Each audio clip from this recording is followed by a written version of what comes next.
Soyez tous salués dans le puissant nom de notre Seigneur Jésus. Comme je le dis toujours, c'est le nom qui a été donné au-dessus de tout nom. Et ce n'est qu'en ce nom que l'homme peut être sauvé. S'il y a un homme sur la terre qui dit qu'il vit, mais qui ne croit pas en Jésus, alors il est déjà condamné. Il a déjà sa récompense. Voilà pourquoi nous qui sommes envoyés de Dieu, les véritables enfants de Dieu, qui ont l'Esprit de Dieu, alors qu'ils l'ont reçu sans mesure, pour annoncer la bonne nouvelle. Et cette nouvelle, c'est la nouvelle que Jésus-Christ lui-même il a annoncée. Des choses et des paroles qui sont écrites, qui ne vont pas plus loin que ce qui est écrit. Alors, qui ne retranchent rien sur la parole de Christ. Parce que Christ demeure dans sa parole et sa parole ne retourne jamais à lui sans s'accomplir. Bien-aimés en Jésus, bonsoir, shalom, shalom, shalom. Alors, il me tenait à cœur de faire cette vidéo parce que, compte tenu des imprévus, je n'ai pas eu du temps. Mais il me vient à cœur de le faire parce que je ne voulais pas le faire. Je vous le dis, il y a des moments où j'ai envie de retourner à ma vraie vie. Alors, je suis contraint par l'esprit qui me possède à vous annoncer la bonne nouvelle. Car il n'y a rien de plus précieux que cela. Alors, ceux qui m'écoutent, écoute le Seigneur Jésus. Ceux qui me rejettent aussi, rejettent le Seigneur Jésus. Alors, je ne viens pas pour vous forcer à croire à ce que je dis. Je ne viens pas pour vous imposer ce que je dis, mais je viens pour choquer votre esprit et votre âme pour que vous puissiez aller faire des recherches pour savoir et pour vous rendre compte ce que je dis là, est-ce que c'est fondé dans les Écritures? Alors, faites comme les pharisiens et les docteurs de la loi. Allez toujours vérifier les Écritures. Allez toujours vérifier les Saintes Écritures. Si vous écoutez un homme de Dieu qui parle et qui dit des choses, écoutez attentivement. Ne rejetez pas tout de suite. Ne rejetez pas tout de suite. Écoutez-le. Après, allez-y vérifier les Écritures. Alors, si vous vous rendez compte que ce qu'il dit est vrai, dites Amen. J'aimerais vous dire ici, tout de suite, et sans délai, que la femme n'a pas le droit de prêcher. La femme n'a pas le droit d'ouvrir sa bouche dans une communauté où il y a des hommes. La femme qui dit qu'elle respecte Dieu, la femme qui dit qu'elle est envoyée de Dieu, alors elle doit être la femme soumise à son mari. Elle doit rester calme dans l'église des saints. Parce qu'il n'est pas permis à la femme de prendre la parole dans l'église des saints. L'église des apôtres, l'héritage que Jésus-Christ a laissé aux 12 apôtres, ceux qui nous ont communiqué cette doctrine-là, cette église que nous avons aujourd'hui en nous là. Ce qui est dit par Paul, par Pierre, est tiré. C'est le Saint-Esprit qui a mis ça en eux pour qu'il puisse nous annoncer les choses que nous devons faire et que nous ne devons pas faire. Alors, si vous êtes enfant de Dieu, vous devez respecter les préceptes, les ordonnances de Dieu. Dieu a dit ceci, il a dit cela. Vous devez respecter. Si vous ne respectez pas ça, vous êtes semblable à un enfant qui ne respecte pas son père sur la terre. Alors, si vous avez un enfant qui est insoumis, qui ne vous respecte pas, si vous êtes un père, vous allez le châtier. Alors, si vous le châtiez, ça veut dire que ce n'est pas comme s'il n'est plus votre enfant, mais vous le châtiez. Maintenant, celui qui va à l'encontre de ce qui est dit, dans le cas de Dieu, il est anathème. Il devient comme un ennemi de Dieu. Alors, il est coupable du péché impardonnable. Ce péché-là, il n'y a pas de pardon pour ça. La femme n'a pas le droit de prêcher. Les mamans pasteurs, pastrices que je vois debout à la chair, en train de parler dans des synagogues, dans des assemblées, et les hommes écoutent. Sachez que vous vous prostituez avec ces femmes-là.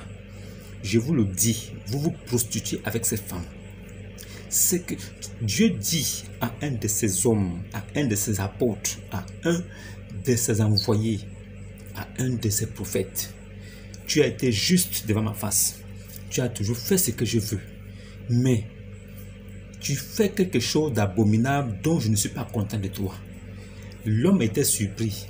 Dieu lui dit: c'est que tu laisses la femme Jézabel, qui se dit prophétesse, coucher avec tous mes brebis. Qu'est-ce que ça signifie? Se prostituer avec mes enfants. Le simple fait que la femme ouvre sa bouche dans une assemblée pour parler en présence d'un seul homme, elle se prostitue avec tous ceux qui sont là. Et elle est anathème. Elle a déjà sa récompense. Voilà pourquoi nous ne sommes pas là pour les demander d'arrêter de faire ça. Mais nous sommes là pour vous dire à vous qui avez l'Esprit de Dieu de comprendre ces choses et d'aller vérifier les Écritures. Déborah n'était pas prophétesse, elle n'était pas évangéliste.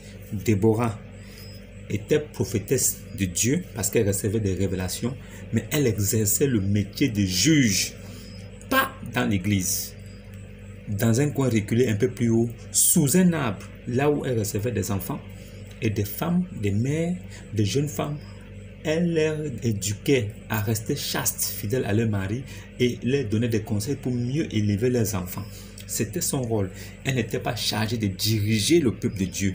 Il n'y a pas une femme, depuis le commencement de la terre jusqu'à aujourd'hui, si vous fouillez les Saintes Écritures, vous ne verrez pas une femme qui a conduit le peuple de Dieu, même pas une seule.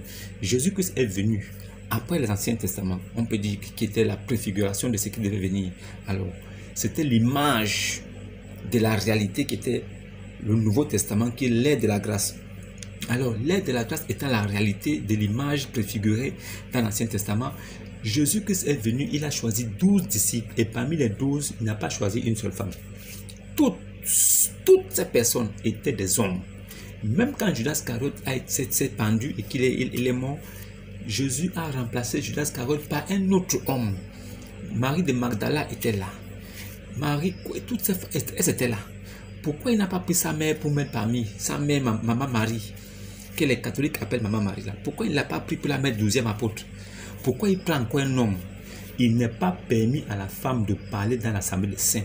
Qu'elle se taise s'il y a des choses à demander, si elle a des incompréhensions, qu'elle interroge son mari à la maison. Il ne lui est pas permis d'y parler. Et que si vous voulez bouder, ou bien vous voulez discuter, sachez que c'est un commandement du Seigneur. Alors tant que vous ne nous amenez pas un autre verset qui dit que la femme a le droit de prendre autorité sur l'homme, la femme a le droit de prêcher, alors ce commandement-là reste en vigueur. Et celle qui ne respecte pas ça, c'est une maudite, c'est une bâtarde, elle n'a pas de père. Sinon, si elle a un père, c'est Lucifer ou Satan. Mais dire de sa bouche qu'elle est envoyée de Jésus, Jésus ne la connaît même pas. Je vous parle à vous là, qui remplissez ces communautés-là, vous vous asseyez, vous êtes maudits autant que ces personnes. Posez la question à cette femme-là, maman pastrice, maman prophétesse, maman pasteuse. C'est écrit où que la femme a le droit de prendre autorité sur l'homme. Montre-nous le verset où c'est écrit, la femme a le droit de prendre autorité sur l'homme. Mais je vous dis qu'il se trouve dans la Bible plusieurs passages, plusieurs versets, là on dit la femme n'a pas le droit de prendre autorité sur l'homme. Ça là c'est connu, tout le monde le sait. Mais vous laissez cette femme là partir à la chair, parler, bénir. Elle bénit qui? Qu'est-ce qu'elle fait là-bas? Qu'est-ce que vous faites? Vous hommes qui avez la tête, pourquoi vous ne partez pas examiner les Saintes Écritures? Pourquoi vous n'ouvrez pas vos Bibles pour regarder est-ce que la femme a le droit de prêcher? Pourquoi vous ne regardez pas vos Bibles? Est-ce qu'on a besoin de vous demander d'ouvrir vos Bibles et de lire ce qu'il y a à l'intérieur? On vous dit que Maman Marie, c'est la mère de Dieu. Vous dites que vous êtes catholique.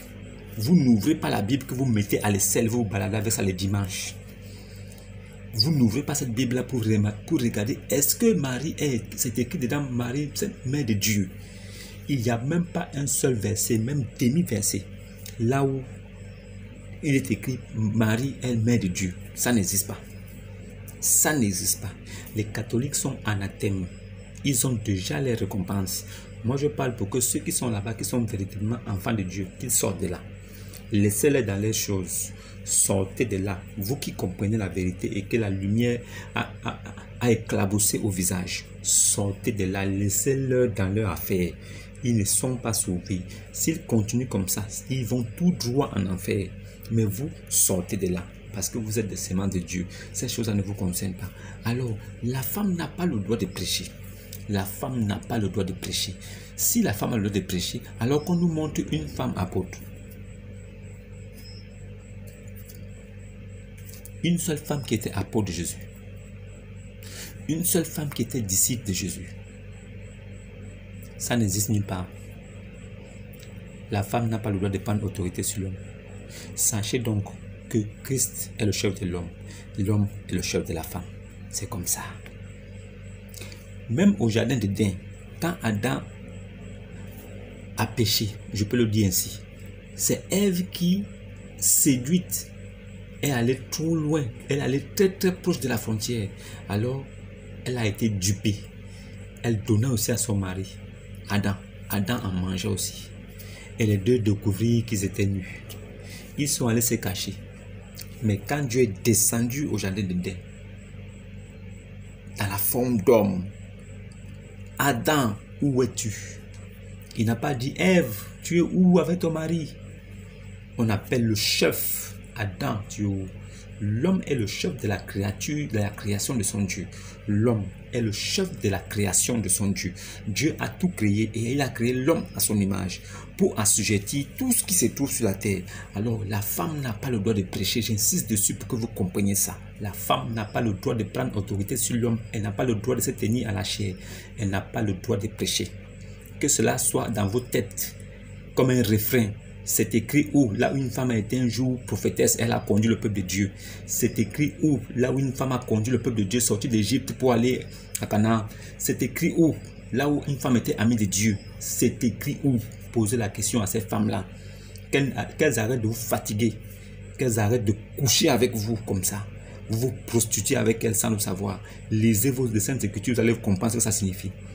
Dieu est contre ça. Ceux qui ont des oreilles, c'est bon. Ceux qui n'ont pas compris aussi. Ah, bien aimé, j'aimerais aussi vous parler de quelque chose. Il me tenait à cœur de vous dire que, est-ce que vous savez qu'il y a des églises éveillées? Savez-vous qu'il y a des églises éveillées? Oui. Est-ce que vous savez aussi qu'il y a des mosquées éveillées? Il y a des mosquées éveillées. Là où le Saint Mohammed saisit les esclaves de Allah. Parce que dans les églises éveillées, c'est le Saint-Esprit qui saisit les enfants de Dieu. Ces faux enfants de Dieu avec leur faux pasteur, faux oin, pasteur bonbon qui est là seulement pour se faire de l'argent, il fait une mise en scène pour jouer avec l'émotion des gens et après les dépouiller. Ceux-là disent que c'est le Saint-Esprit. Ok, d'accord. Puisque quand on parle de chrétienté, on parle du Saint-Esprit. Alors, mais quand on parle de musulmans, on parle de Saint quoi? Les musulmans ne croient pas au Saint-Esprit. S'ils croyaient en Jésus réellement, alors ils devaient croire au Saint-Esprit. Du fait qu'ils ne croient pas en Jésus, puisqu'ils disent que Jésus c'est un simple prophète, alors ils mettent Jésus en dessous de leur prophète Mohammed. Alors si Jésus est en dessous de leur prophète qui est en haut, alors ils ne croient pas au Saint-Esprit. Puisque pour eux, le Saint-Esprit là, c'est Mohammed. Donc si le Saint-Esprit c'est Mohammed, alors les mosquées là où les musulmans sont saisis du Saint Mohammed là, c'est quel esprit qui les saisit? Moi j'ai l'impression que c'est le Saint Mohammed qui les saisit. Le Saint Mohammed saisit des musulmans dans des mosquées. Alors, ne quittez pas, suivez le documentaire qui va passer tout de suite et vous serez vraiment ravis de voir qu'il n'y a pas que des musulmans qui font semblant de taper la tête au sol et tout ça, mais il y a aussi une communauté de musulmans qui ont atteint un autre niveau. Ils sont saisis du Saint Mohammed. Alors ceux-là, c'est les mosquées éveillées qui ont le Saint Mohammed en eux. Suivez cette petite vidéo et je reviens tout de suite.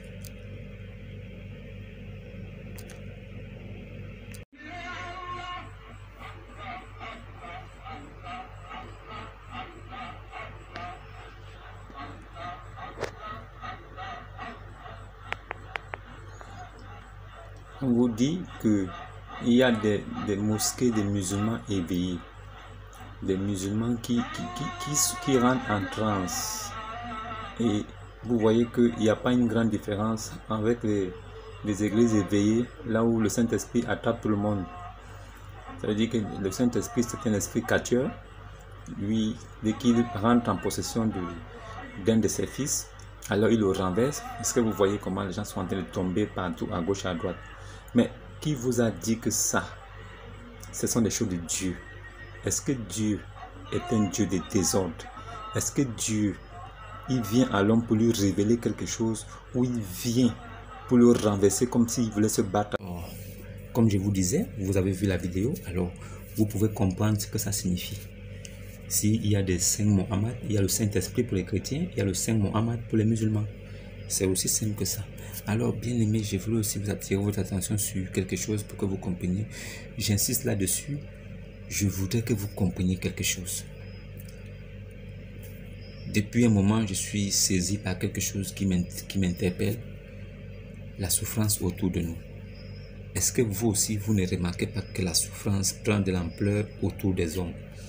Est-ce que vous ne remarquez pas aussi que il est difficile de trouver des gens qui vont aider les autres? Les gens n'aident plus les gens. Les gens souffrent. Il y a des personnes qui sont dans des conditions vraiment... Si on vous mettait à leur place, je pense que vous comprendriez la douleur. La douleur d'avoir des biens matériels, d'être nanti, d'être dans de bonnes conditions. Du jour au lendemain, tout bascule, vous vous retrouvez dans des conditions où vous n'avez rien. Et vous cherchez même de quoi manger. Et vous n'arrivez pas à trouver ces choses-là. Vous êtes sale. Vous restez des jours sans vous laver. Vous avez des mêmes vêtements au corps. Imaginez-vous quand vous restez seulement une seule journée sans prendre un bain. Imaginez comment vous êtes.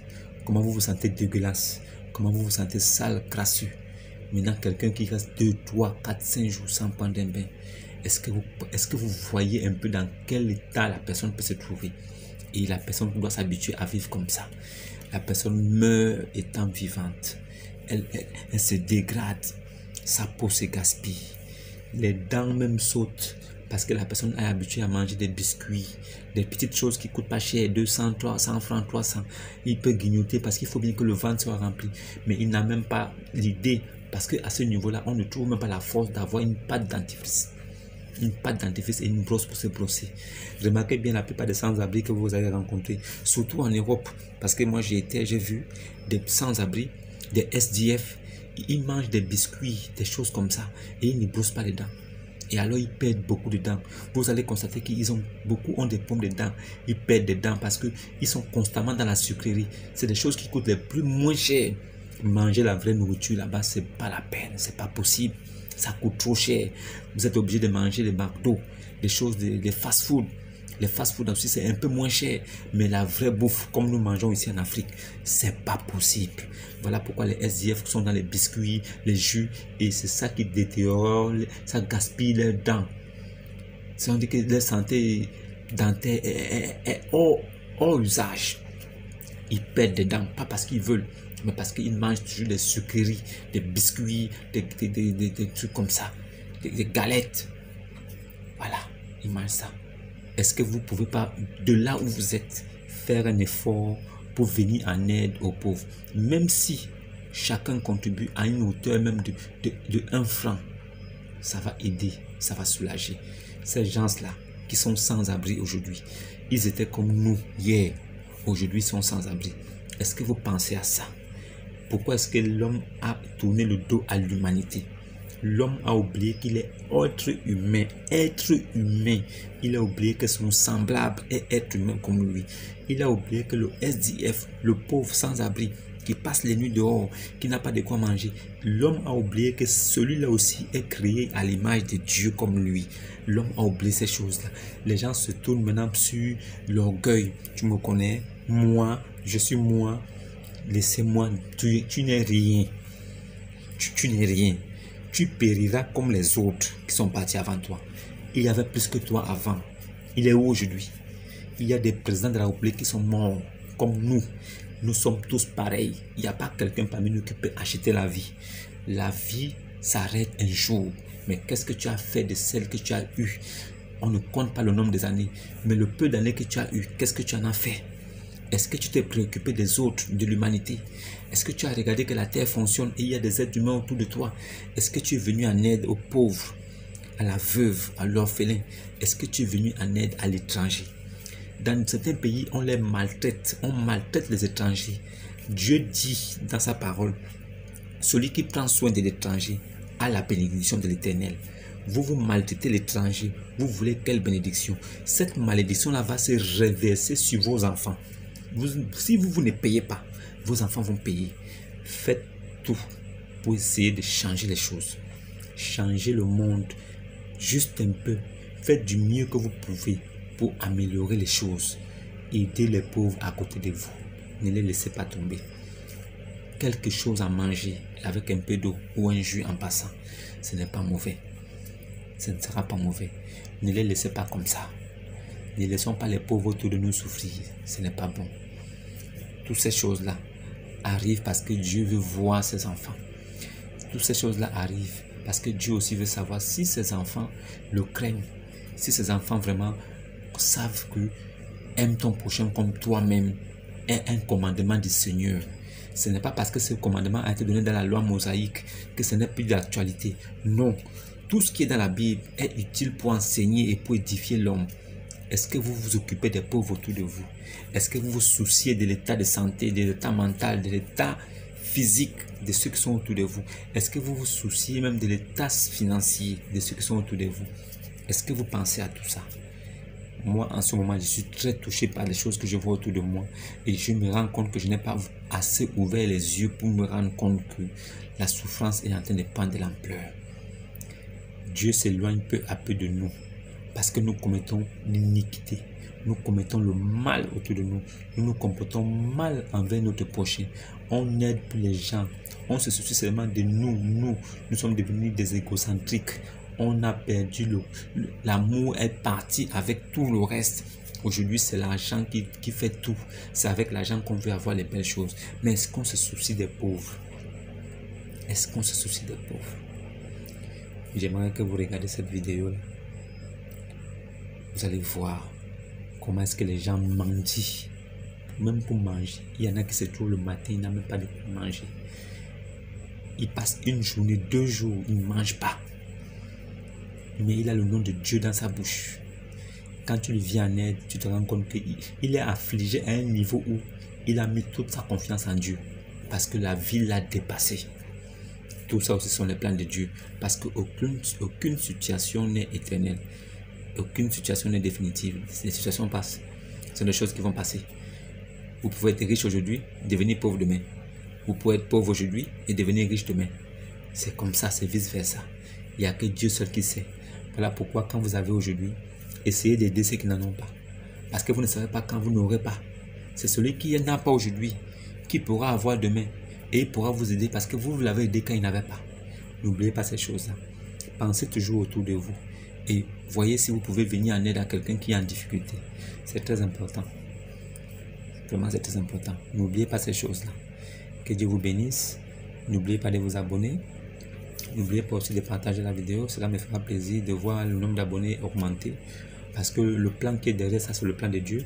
Moi, j'ai un plan merveilleux pour Dieu et j'espère que vous allez m'aider à le réaliser.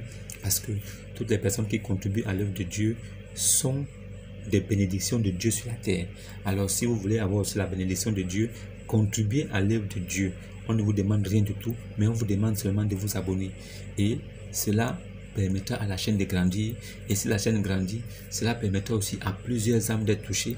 Et cela permettra à l'œuvre de Dieu d'avancer. Et vous serez considérés comme les instigateurs, comme ceux qui ont amené la parole de Dieu plus loin. C'est le plan que j'ai. Que tous ensemble nous avançons pour un but précis.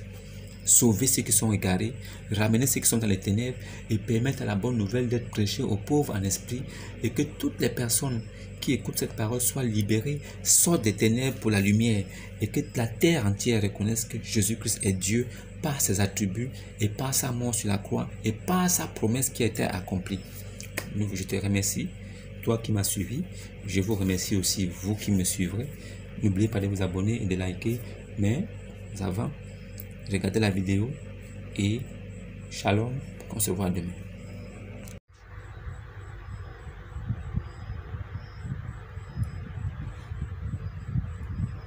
La pauvreté. Vous remarquez, il y a des gens qui vivent sous le seuil de moins de 500 francs CFA par jour. Il y a des personnes qui ne trouvent même pas de quoi manger. Il y a des personnes qui sont obligées de fouiller des poubelles pour manger. Il y a des personnes qui passent un jour en mangeant seulement un repas par jour. Il y a des personnes qui font un repas ou 2 repas en 48 heures. Il y a des personnes qui mangent une seule fois par jour. La souffrance, la pauvreté entraîne la souffrance. C'est comme ça. Mais ceux qui souffrent sont moins nombreux que ceux qui ont un peu. Alors si nous qui avons un peu là, nous pouvons apporter quelque chose, ne serait-ce que quelques centimes à ceux qui n'en ont pas, nous pouvons changer le monde autour de nous. Alors on ne demande pas aux hommes de changer le monde partout sur la terre, mais on demande aux hommes de changer le monde autour d'eux. Si vous pouvez changer le monde autour de vous, je pense que vous aurez réussi votre pari. Il y a des gens qui ne mangent pas. qui dorment comme ça. Il y a des gens dont le seuil de la pauvreté a atteint son paroxysme.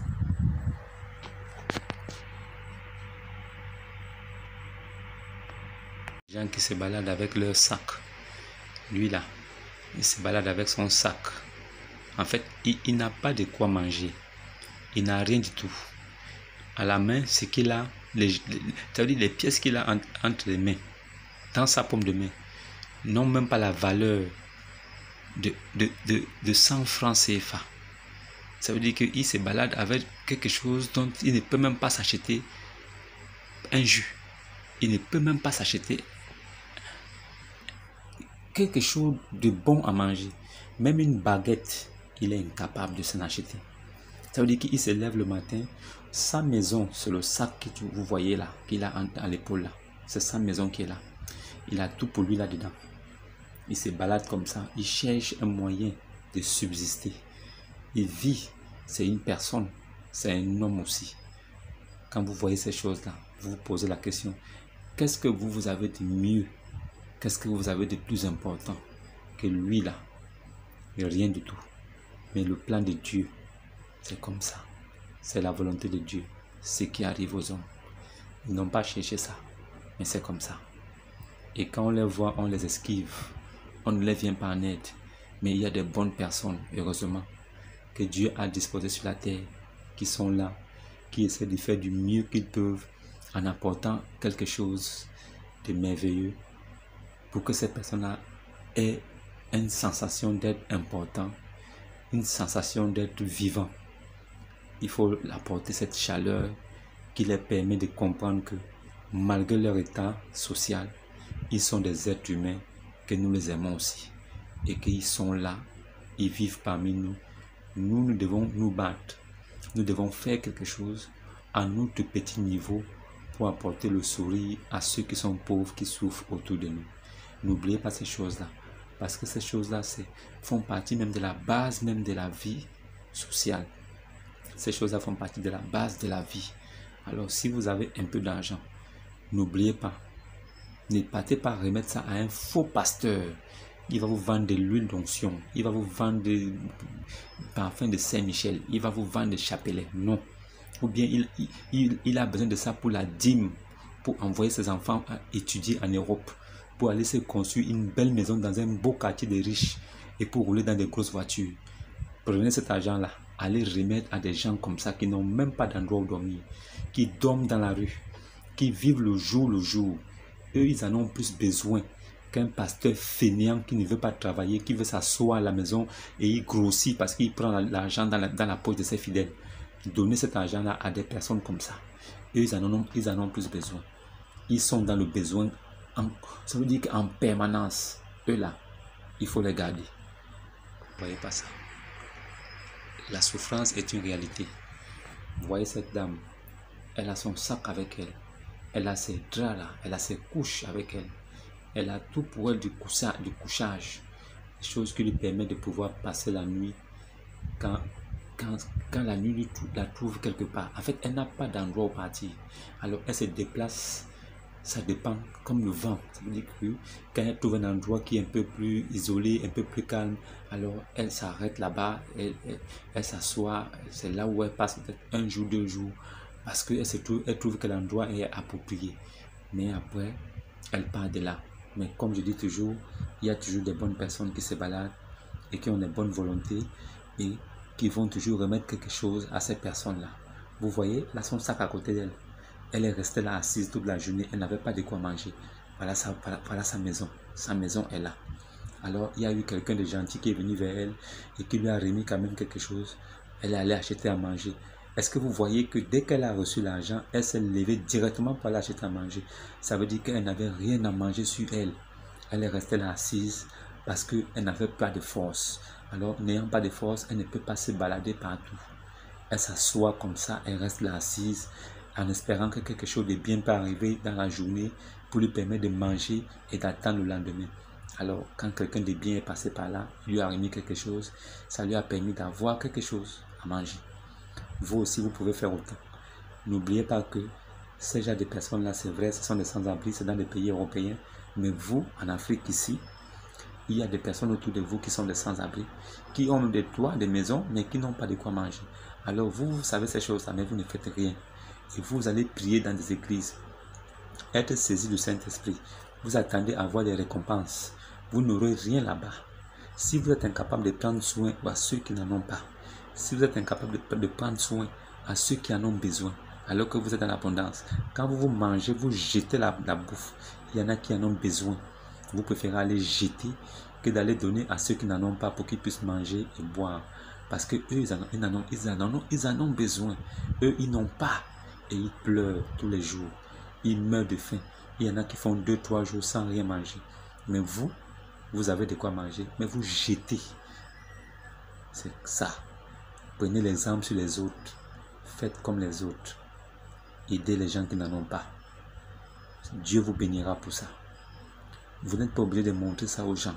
Vous n'êtes pas obligé de faire voir que vous avez aidé. Mais quand vous le pouvez, aidez. Du peu que vous pouvez, avec les moyens que vous avez, aidez aussi des gens qui n'en ont pas. Faites-le. Ne le faites pas pour la personne, mais faites-le pour Jésus.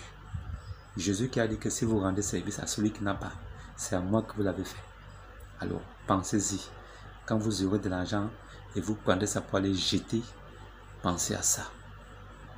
Que Dieu vous bénisse. Shalom et à demain.